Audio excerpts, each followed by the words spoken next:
व्हॉट्सअपचा वापर करतो, त्याच्यानंतर फेसबुक आहे, सोशल मीडियामध्ये इंस्टाग्राम आहे.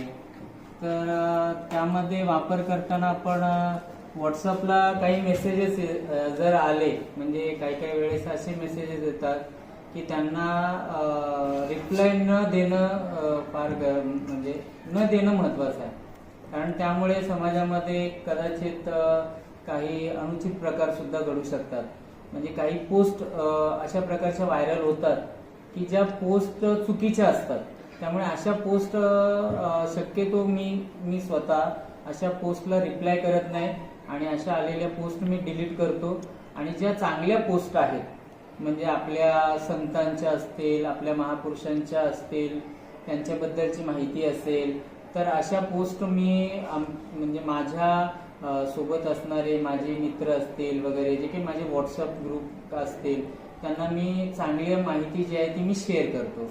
तर अशा प्रकारे मी सोशल मीडियाचा वापर करतो, कारण त्यामधून आपल्याला खूप साऱ्या गोष्टी शिकायला सुद्धा मिळतात, जे आपल्याला माहीत नसलेलं जे काही नॉलेज आहे, ज्ञान आहे, वेगवेगळ्या गोष्टींच्या संदर्भातलं, मग राजकीय असेल, आर्थिक असेल, शैक्षणिक असेल, याबद्दलचं काही आपल्याला गोष्टी शेअर केल्या जातात व्हॉट्सअपच्या माध्यमातून.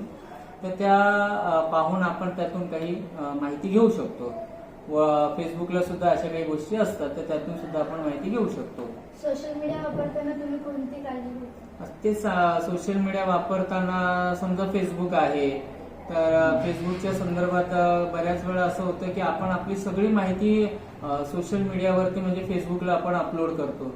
त्यामुळे बऱ्याच वेळा आपली जी माहिती आहे ना, त्या माहितीचा गैरवापर करून आपल्याला काही फोन कॉल्स येतात, है ना, ज्या संदर्भामध्ये बऱ्याच वेळा आपल्याला असं विचारलं जातं की तुम्ही या बँकेतून लोन घेतलं आहे का, किंवा तुम्हाला लॉटरी लागलेली आहे वगैरे, अशा प्रकारचे जे कॉल्स वगैरे येतात ते सोशल मीडियाच्या माध्यमातूनच येतात. तर अशा कॉलला आपण अटेंड न करणं किंवा त्यांना जास्त रिप्लाय न देणं. त्याचबरोबर काही जसं मगाशी सांगितलं व्हायरल पोस्ट काही असतात ज्या चुकीच्या असतात, तर त्या चुकीच्या पोस्टला रिप्लाय न देणं, त्या तिथल्या तिथं डिलीट करणं.